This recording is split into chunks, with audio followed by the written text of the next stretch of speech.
Hey, Sip&Talk fam. It's been your, best moment this week. Yeah. Mine was, totally not buying another plan. Adulting.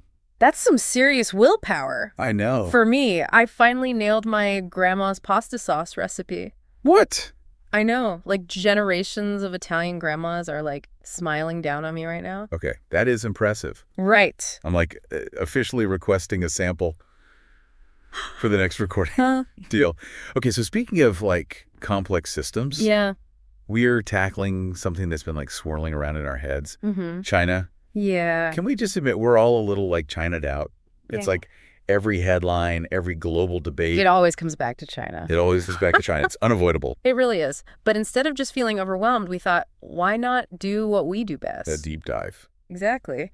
We found this interview with Zhang Weiwei, Okay. who's a really outspoken defender of the Chinese political system. Yeah. So this was from an interview with Mehdi Hasan on Al Jazeera's Head to Head. Oh, yeah, I remember that one. Yeah, it was back in 2014. Wow. And let me tell you, this interview is a gold mine What do you mean? of wait what moments. Oh, okay. So basically, Zhang's whole thing is that Western-style democracy is totally unsuitable for China. Yeah. And he's all about what he calls the Chinese model, Mm-hmm. one-party rule, meritocracy, Mm-hmm. and prioritizing economic growth over everything else. Yeah. Yeah, he's really big on that. Huge on that. And he's totally convinced that this is the reason behind China's insane economic success and stability. It's the classic lifted millions out of poverty argument. Exactly. But the interview isn't just him giving a lecture. Oh, good. Hassan and the other people there, they push back. Oh, that's good. They poke holes in his logic. Yeah. And highlight some, let's say, interesting contradictions. I like where this is going. Oh, get ready to seriously side-eye with us. Okay. Because we're going to unpack Zhang's argument that democracy is wrong for China and see if it actually holds water. Oh, let's do it. Okay, let's dive in. So right off the bat, Zhang is most Chinese people could never accept multi-party democracy. Oh, wow. He even compares the Chinese Communist Party to this massive coalition of every major political party in the UK, Wow. all working together Okay. in perfect harmony, All right. which is a bold statement. Yeah, it is. He's saying that China is a civilizational state Mm-hmm. with thousands of years of history. Mm-hmm. That just wouldn't work with a Western-style system. I mean, that's a common argument against applying Western models to other parts of the world. Right. But here's the thing. Yeah. Zhang also talks about how China is embracing globalization Yeah. and super active in international affairs, which means interacting with and depending on tons of democratic countries. So much for not being compatible. Right. You can't really have it both ways, can you? It's a pretty big contradiction. Right. And okay, if this Chinese model is so amazing, so superior, the answer to all our problems, Yeah. why not try to promote it to everyone like the West does with democracy? Interesting point. Zhang kind of avoids that question. He does, doesn't he? It's almost like he's admitting it might not be a one-size-fits-all solution, Exactly. which kind of undermines his whole point. 100%. But okay, let's move on to another head scratcher. Oh, there are more. Oh, yeah. Zhang is obsessed with using China's insane economic growth as proof that the system works. Oh, yeah, that's his go-to move. It's his mic drop moment. Look at our booming economy. We must be doing something right. Exactly. But Hassan doesn't let him get away with that so easily. Good. He throws some serious shade by bringing up the Cultural Revolution. Oof. Yeah, not exactly a shining moment in China's history. For those who might not remember, Yeah. it was a decade of crazy political turmoil, Totally. social upheaval and violence. Not exactly the stability and harmony picture that Zhang was painting. Not at all. And Hassan points out the irony of Zhang praising China's public order when his own family, Oh, wow. like many others, suffered tremendously during that time. That's a powerful point. Right. It makes you think, is forced stability actually stability? That's a really good question. It's something for everyone listening to ponder, I think. Definitely. But it gets even deeper than that. Paper. Oh. Hassan brings up the treatment of minorities in China. Like who? The Uyghur Muslims in Xinjiang and the Tibetans. Ah, right? Because there are so many reports about human rights abuses, cultural suppression, even forced labor happening in these places. This is heavy stuff. Yeah. And Zhang's response is basically, well, it's complicated. It's complicated, class. And then tries to shift the blame, saying Western powers are making things seem worse to make China look bad. Oh, come on. I know. He even goes as far as to say that Tibet is actually better off under Chinese rule than it would be on its own. That's a pretty debatable point. It is, right. And it feels like he's trying to minimize the concerns about human rights. Yeah, he's definitely downplaying it. And paint a better picture than what's actually going on. It's like he's trying to sweep it under the rug. He also tries to deflect by bringing up colonialism and slavery. Oh, the classic whataboutism. Total whataboutism. Like, yeah, maybe we're not perfect, but you guys did some bad stuff too, so we're even. But two wrongs don't make a right. Exactly. And Hassan calls him out. He does. Saying just because Western powers messed up in the past doesn't excuse what's happening in China right now. Exactly. It's important to own up to past mistakes. For sure. But you can't use them as a shield to deflect from current issues. Right. Each country has to be responsible for their own actions. Exactly. Okay, now let's talk meritocracy, because Zhang is like really into this idea. Oh, he loves that. He claims that the Chinese system is all about promoting the most talented and capable people. Sounds good in theory.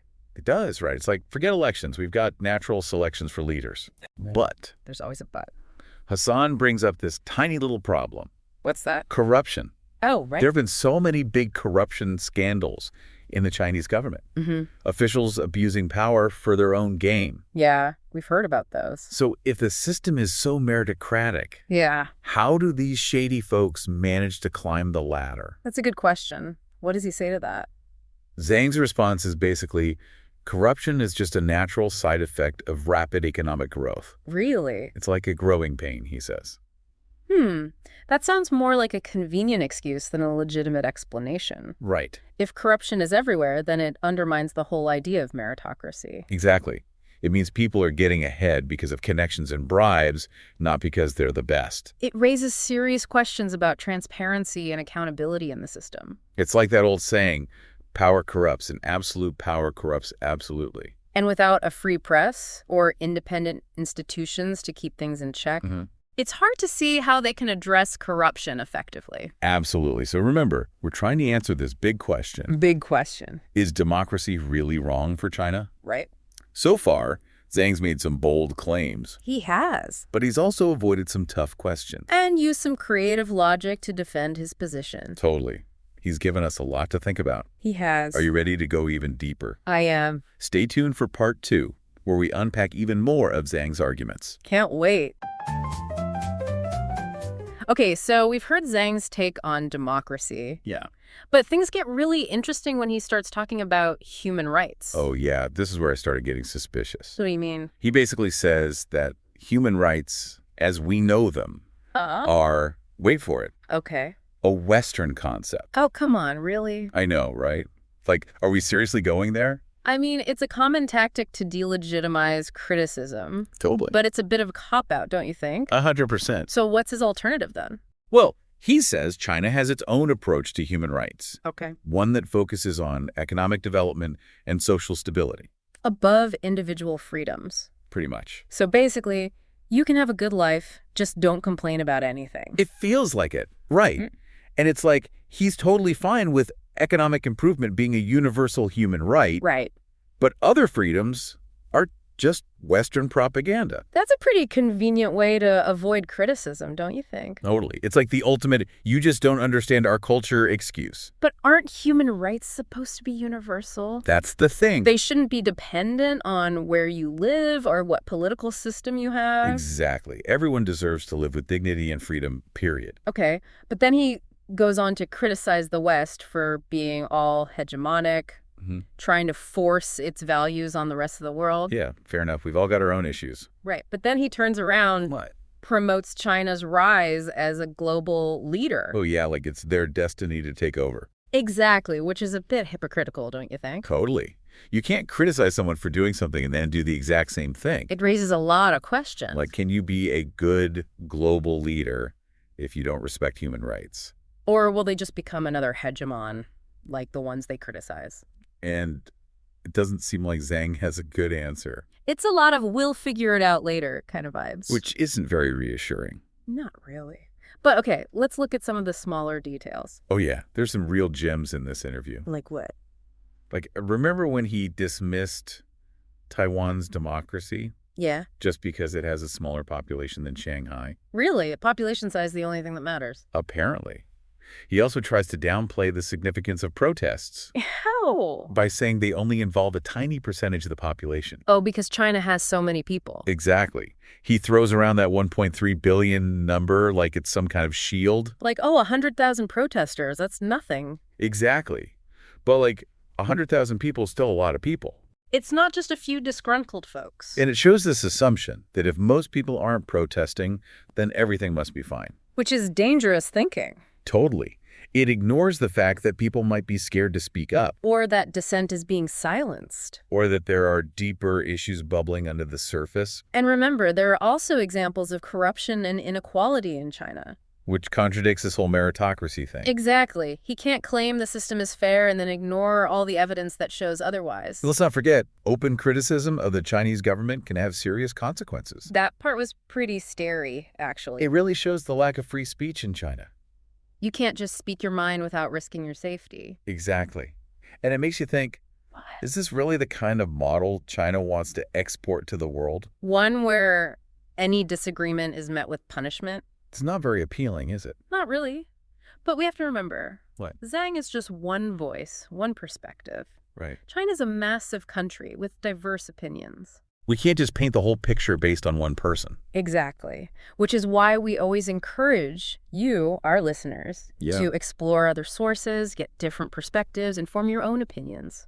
Because ultimately, it's up to each of us to decide what we believe. And what kind of world we want to live in. So are you ready for the final part? I am. Let's wrap this up. We'll try to make sense of everything we've learned. And leave you with some things to ponder. Stay tuned for part 3. Okay, deep breaths, everyone. Yeah. We made it. We survived the Zhang Weiwei interview. It was a roller coaster of arguments. Was. Lots of twists and turns. Definitely some ups and downs. And moments where you're like, what is even happening? Yeah. We dissected his claims. Poked at the contradictions, uncovered some uncomfortable truths about the Chinese system. But was it all bad? That's the thing, right? It's so easy to get caught up in the whole China's economic miracle story. Mm-hmm. But we can't forget about the cost of all that. The human cost? Yeah. Human rights, individual liberties, all of that. Zhang really focuses on the tangible benefits. The stability? Yeah, economic growth, all the shiny new buildings. It's like his defense mechanism. It is, and it's compelling. It is, especially when we look at Western democracies. Right. All the political gridlock. The inequality. The unrest. It makes you wonder if there's a better way. Right. Look at them building high-speed rail while we're arguing about potholes. But here's the thing. What? Progress shouldn't come at the expense of basic freedoms. That's the line, right? That's the line. It's like, congrats on the booming economy, but what about the people who can't even speak their minds? What about those who are silenced or just disappear? That's a price I'm not willing to pay. Me neither. And that's the question at the heart of all of this. What is it? Can economic progress justify human suffering? That's a tough one. It is, right? And there are no easy answers. But there's no one right way to govern a country. Every place is different. Different cultures, histories, values, it all matters. We can admire China's achievements. For sure. Without endorsing everything they do. Right. We can appreciate their culture without ignoring the problems. Exactly. Like, I can love their food. The food is amazing. But still be critical of their government. Exactly. We don't have to choose sides. We don't. And we have to be skeptical of any system that claims to have all the answers. Whether it's democracy or authoritarianism. Right. No system is perfect. And they're all prone to corruption in some way. So what did we learn today? What's the takeaway? Be critical thinkers. Don't just accept things blindly. Question everything. Yeah, challenge the narratives you hear. And demand accountability from leaders. Wherever they are. That's what we try to do here at Sip&Talk, right? We unpack these issues. Expose contradictions. Hopefully get people thinking. And talking. Exactly. So as we wrap up, we'll leave you with this. Yeah. If China does become the world's leading superpower. It's a real possibility. How will that change things? Will it be a more authoritarian world? Or will China change? Will they embrace more democratic ideas? Who knows? It's a future we need to pay attention to. For sure. And that's a wrap on our deep dive into Zhang Weiwei's arguments. We covered a lot. Thanks for sticking with us. Thanks for listening. Until next time, keep sipping and keep talking. And keep those minds open.